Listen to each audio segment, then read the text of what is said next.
Olá, gente querida do coração verde e amarelo. Mais um jornal Foco do Brasil, compromisso com a verdade. E, mais uma vez, nossa pergunta, queremos saber de qual lugar maravilhoso do Brasil ou do mundo você assiste o jornal Foco do Brasil. Conte aí, comente, opine, também participe do chat ao vivo. E é importante ver se o sino de notificações está ativado para receber nossas atualizações diárias. Vamos agora às notícias desta edição. Nesta segunda-feira, dia 29, o presidente Jair Bolsonaro surpreendeu ao chegar ao Palácio do Planalto dirigindo um ônibus elétrico. Ele estava acompanhado dos ministros Paulo Guedes, da Economia, Joaquim Leite, Meio Ambiente, Marcos Pontes, Ciência e Tecnologia e Augusto Heleno, Gabinete de Segurança Institucional. O ônibus foi fabricado pela Marco Polo, empresa multinacional brasileira, fabricante de carrocerias e ônibus com sede em Caxias do Sul, no Rio Grande do Sul. Bolsonaro, juntamente com o ministro da Economia, Paulo Guedes, afirmaram que a adoção de ônibus elétricos no país tem o potencial de baratear o preço do transporte coletivo. Representantes da Marco Polo foram recebidos na sede do Executivo para apresentar ao governo justamente um protótipo da tecnologia. O projeto começou há 4 anos e realmente tem que ver tudo com a modernidade. Logicamente, primeiro elogiar o espírito empreendedor e a sua crença em nosso país. E o Brasil, como estamos na COP26, acabando agora, é um exemplo para o mundo, não só na sua preservação ambiental, diferentemente do que se divulga no mundo afora. O Brasil é um exemplo para o mundo, inclusive o Brasil está reflorestando. Bem, isso aqui vem corroborar para com isso aí. O preço dos combustíveis estão altos no Brasil, você consegue ver as causas disso são algumas, que já tinham debatido, falado muito sobre elas. Isso aqui vem então para nos ajudar. É uma celebração do empreendedorismo brasileiro, tecnologia verde, transporte de massa, transporte urbano de massa, quer dizer, transporte público agora, buscando justamente baratear o custo, o acesso do trabalhador brasileiro, com esse aumento que está tendo de energia no mundo inteiro, é o Brasil reagindo com uma tecnologia verde para tentar justamente derrubar o preço do transporte público de massa. A semana começou com a expectativa desta assinatura de filiação ao PL do presidente Jair Bolsonaro, evento que movimenta esta terça-feira, dia 30, já na manhã, também durante a tarde, temos aí a repercussão deste momento da filiação de Bolsonaro. Na oposição, todo mundo ali atento, de olho, vendo o que vai acontecer. Tinha até uma promessa aí de que Moro largaria uma bomba contra Bolsonaro, não é? Melhor estilo, desde que saiu do ministério do governo Bolsonaro, com toda a confiança do presidente, saiu atirando, agora quer virar político, prometeu, né, mais um golpe, não se sabe ao certo do que se trata, mas de toda forma ele larga um livro agora, justamente no dia que o presidente se filia no PL. Tem também a Lula, todo mundo de olho, sabe que o PL é um partido forte, tem aí os demais, o Dória, que passou pela prévia, vencendo o Eduardo Leite e o Virgílio, né? Agora é candidato pelo PSDB, e os demais nomes aí que estão concorrendo a uma vaga de candidato à presidência. De toda forma, a filiação no PL se dá em um momento bom para o presidente Bolsonaro, não tão atropelado como foi na eleição de 2018, para encontrar um partido para receber o presidente. E mesmo com toda a expectativa, o tempo, a demora, não é? Questão da Aliança do Brasil, que não vingou, enfim, o presidente acaba entrando em um partido muito forte, que tem um posicionamento muito importante, tanto na Câmara, quanto no Senado, quanto no cenário político, espaço de televisão, recursos, e isso faz com que o presidente tenha munição muito forte para também, dentro do seu partido, ser fortalecido de todas as maneiras para a disputa em 2022. Isso deixa a concorrência preocupada, mais ainda do que já estava. Inicialmente, a celebração agora da filiação iria acontecer no dia 22 de novembro, né? A data precisou ser remarcada porque Bolsonaro não estava satisfeito com alguns apoios que o partido ia fazer em candidaturas estaduais. Sem papas na língua, o presidente mandou ver, dizendo, não é assim, não quero, não estou feliz, não está dando clima, liga. No entanto, ele já confirmou que as divergências foram solucionadas. E aí, agora esse momento. O deputado Vitor Hugo, líder do PSL na Câmara, o líder do PSL, o partido que elegeu Bolsonaro em 2018, diz que a filiação do presidente no PL é fundamental para definir os rumos das eleições em 2022. Há um afastamento em uma grande parte da bancada federal, incluindo a liderança do PSL e a cúpula do partido que decidiu fazer essa fusão. Não vou ficar em... Veja, é o líder do PSL falando isso.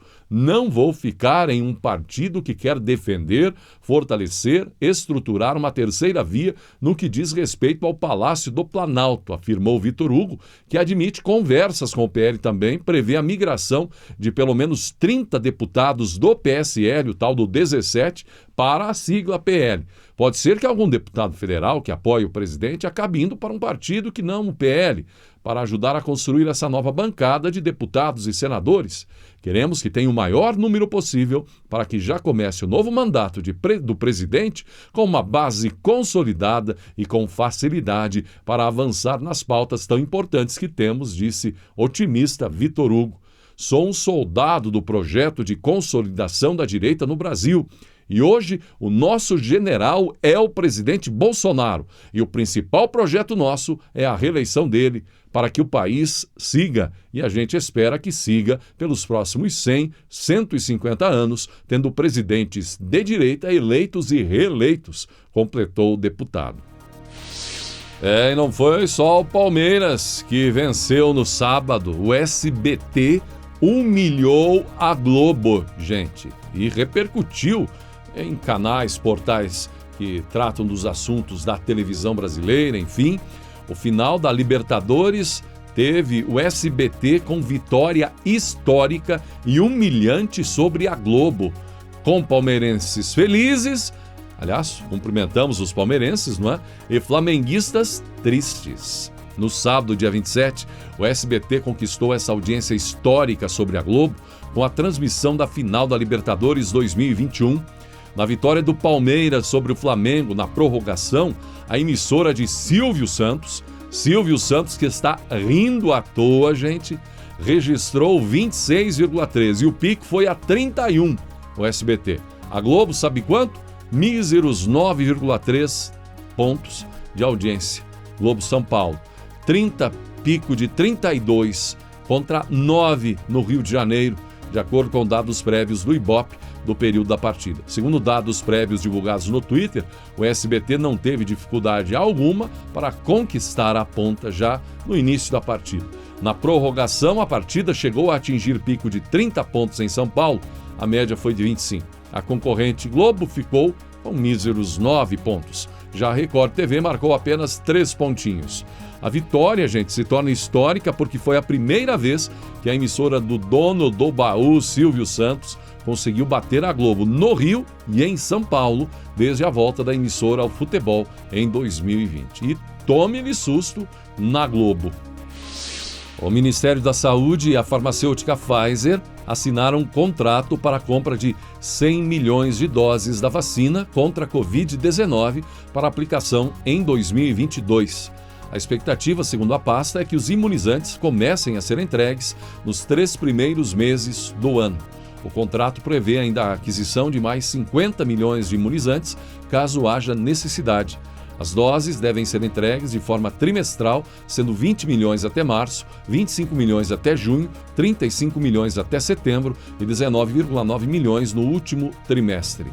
De acordo com o Ministério, a expectativa, gente, é disponibilizar cerca de 354 milhões de doses de vacinas contra a Covid-19 ao longo de 2022. Segundo a pasta, o investimento total é de 11 bilhões de reais. Inclusive, com as aquisições de 2021, a gente já sabe que o Ministério da Saúde terá uma sobra de doses. E essas sobras serão remanejadas para 2022, mais essa super aquisição junto à Pfizer, país com bastante tranquilidade na questão agora da vacinação. Passou percentualmente os Estados Unidos, vários países da Europa, vivendo um bom momento o Brasil. Agora, gente, é tomar cuidado, né? Você viu aí a repercussão, vamos falar já já, de um show com Cláudia Leite aí em São Paulo, aglomeração, depois de tanto laço no presidente Jair Bolsonaro, fique em casa, não saia de casa, tem que multar quem sai de casa, isso e aquilo, e de repente vimos aí cenas lamentáveis, não é mesmo? E o ministro da Saúde, Marcelo Queiroga, reafirmou que a principal arma contra a Covid-19 é a vacinação. O ministro realizou uma transmissão ao vivo nas redes sociais durante reunião de trabalho sobre a nova variante do coronavírus. Segundo Queiroga, o cenário epidemiológico no Brasil é de maior tranquilidade em função da campanha de vacinação, que é um sucesso. Até o momento foram distribuídas aos estados 372 milhões de doses, sendo que 308 milhões já foram aplicadas na população. E antes de vermos aí as declarações de Queiroga, é importante ressaltar a luta para a liberdade do cidadão. O Brasil não está colocando goela abaixo em ninguém a vacinação.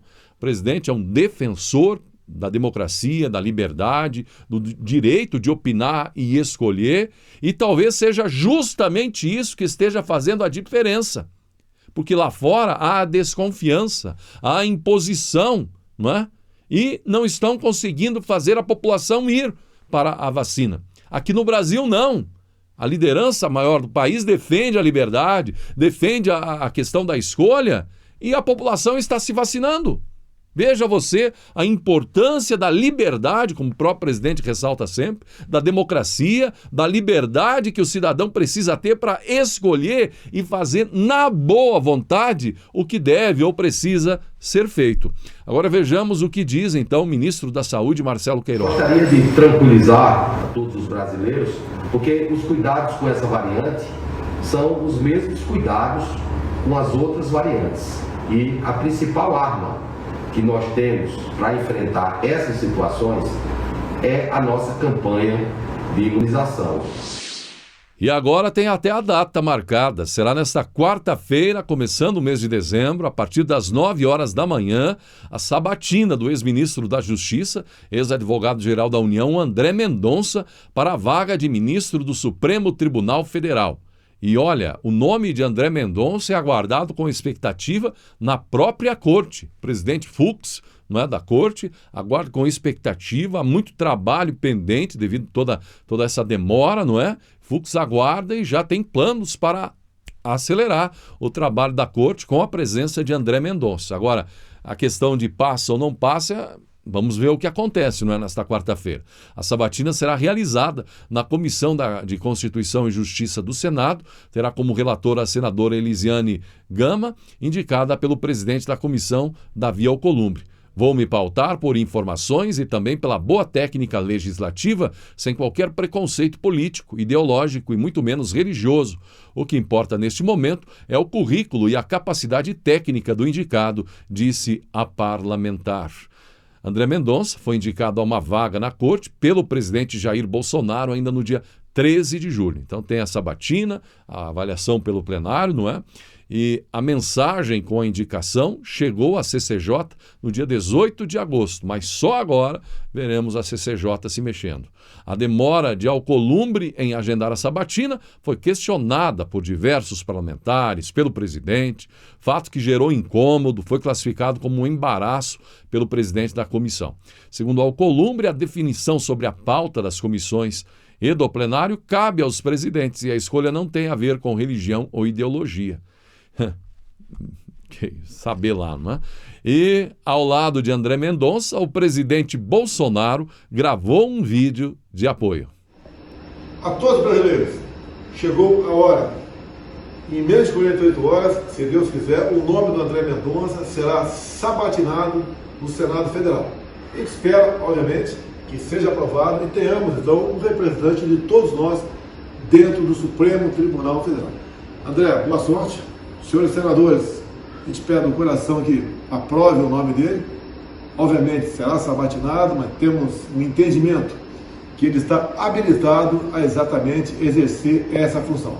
Então, parabéns do Brasil, parabéns a todos nós. Eu desejo boa sorte ao André e que, obviamente, ao ser aprovados, tenhamos então um representante lá à altura dos interesses da nossa nação. André, boa sorte aí. Obrigado, presidente. E depois da vitória de João Dória nas prévias do PSDB, veja só, o ex-juiz Sérgio Moro, agora político, trocou mensagens com Dória para parabenizá-lo pela vitória nas prévias do PSDB. Na conversa, ambos combinaram de se encontrar para discutir a relação, ou seja, aí um e outro, ou enfim, o que se espera, Dória espera de Moro, Moro espera de Dória, os cenários para 2022. Aliás, João Dória disse ainda que tem uma relação boa com Moro.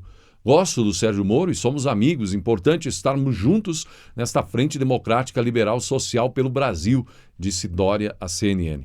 O encontro deve ocorrer após o retorno de Dória de uma viagem que fará aos Estados Unidos. Não é de se estranhar esse contato entre os dois, já que provavelmente foi Dória um dos conselheiros de Moro para que ele saísse do governo Bolsonaro e saísse atirando como saiu. Na verdade, lá, agora a gente vê, estamos já no futuro, mas ali no passado, facilmente foi percebido por muitos que a jogada era essa, não é? Dória se posicionando já como candidato a presidente e Moro também querendo, sonhando com essa possibilidade. Ambos, não é? O Dória se aproveitou de Bolsonaro para ser eleito governador. Quem não sabe, quem não lembra, como foi a eleição de 2018 para o governo do estado de São Paulo, não é? Dória teve força para ganhar por Bolsonaro, com Bolsonaro. Sem Bolsonaro, teria perdido. Sérgio Moro entrou no mundo político, talvez já sabendo que seria fritado aí pela alta cúpula da justiça, a corte, enfim, entrou ali, mas de repente a mosca pousou por ali, foi picada, enfim, viu, se tá o Bolsonaro aí presidente, por que não eu? Não é? Dória é a mesma coisa. Se ele chegou lá, não conhecem, não reconhecem a força popular que tem o presidente Bolsonaro, a espontaneidade, enfim, essa força, esse carinho que tem junto ao povo brasileiro. E acham que vão matar a pau em 2022. A grande questão é, será alguém está enganado nessa história, não é? Quem acredita nas pesquisas, da mesma forma. Ou é Bolsonaro e todos os que o apoiam, que são milhares, a gente vê nas ruas, nas redes sociais, não é? Que estão redondamente enganados com essa força do presidente da República, Bolsonaro, esse carinho que, por incrível que pareça, a gente vê a realidade dos fatos na rua. Ou então é quem acredita na pesquisa, que é completamente ao contrário do que a gente vê na rua. Ou então é Dória, aí com o próprio povo, seu povo de São Paulo, esse nosso querido estado de São Paulo, ou então é Sérgio Moro que viu desandar por completo o trabalho que fez. E quando um trabalho desanda como desandou, sugere o quê? Que foi mal feito ou foi bem feito, né?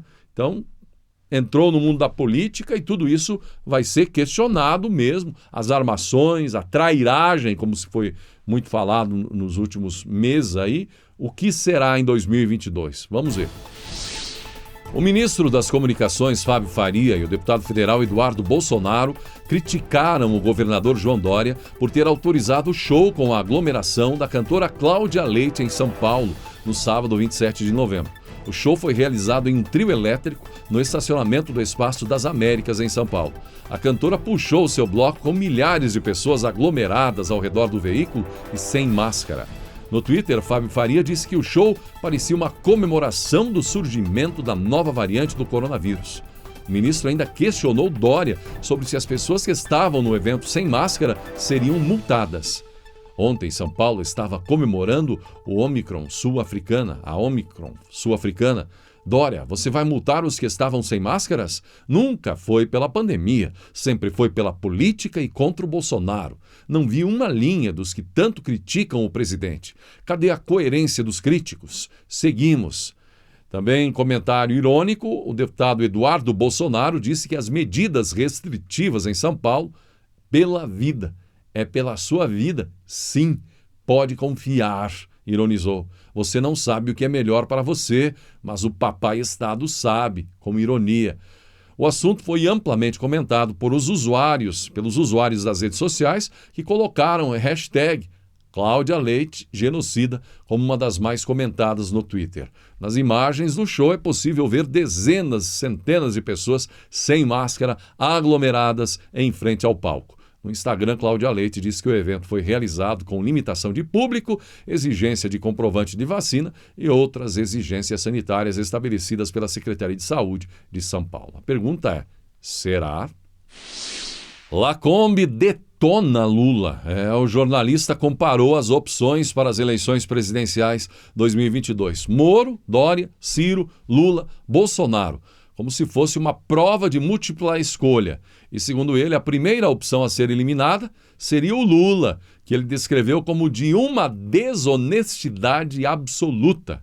Defendeu um ditador Daniel Ortega, sendo confrontado por duas jornalistas do El País. O jornalista Lacombe disse mais: Lula é um tremendo cara de pau que defende ideias mofadas. Pois é, e também sobre o petista Lula, Silas Malafaia detonou o petista da mesma forma. Lula não vai enganar o povo evangélico, disse o pastor Silas Malafaia. Veja publicou que Lula participou de um evento com evangélicos, onde contou que assistia a cultos e lia livros religiosos enquanto estava na cadeia. A tentativa de Lula de se aproximar do povo cristão, católico, sobretudo os evangélicos, atualmente a classe que apoia Jair Bolsonaro, gerou reação de seus principais líderes evangélicos. Silas Malafaia questionou a intenção do petista. O petista acenou para a base evangélica de eleitores cristãos. Segundo Malafaia, Lula não vai enganar o povo evangélico. A esquerda não engana mais a gente. Esse negócio de querer abrir Bíblia, levantar mãozinha, não funciona mais. Meu irmão, nós não somos mais trouxas. A esquerda é contrária a todos os nossos princípios ideológicos. O PT votou contra tudo aquilo que temos como princípio básico e não abrimos mão. Lula não vai enganar o povo evangélico, disse o pastor. Michele, a primeira-dama, e o presidente Jair Bolsonaro comemoraram no domingo, dia 28, os 14 anos de casamento. A data foi lembrada pela primeira-dama em postagem feita no seu perfil no Instagram. Bolsonaro e Michele estão casados desde 2007, mas a festa de casamento de Michele e Jair Bolsonaro só foi realizada em 2013. O casal, inclusive, tem uma filha, a Laura, juntos, de 11 anos de idade. No Instagram, Michele marcou o dia do início da união e deu um beijo no presidente Jair Bolsonaro. Utilizou ainda um filtro de flechas e corações, tanto nela quanto no presidente. 14 anos, tá aí, apaixonados, né? Bolsonaro e Michele, lembrou a primeira-dama. Muito bem, assim chegamos ao final desta edição do Jornal Foco do Brasil. Gratidão pela sua atenção e que Deus abençoe a você e a sua família.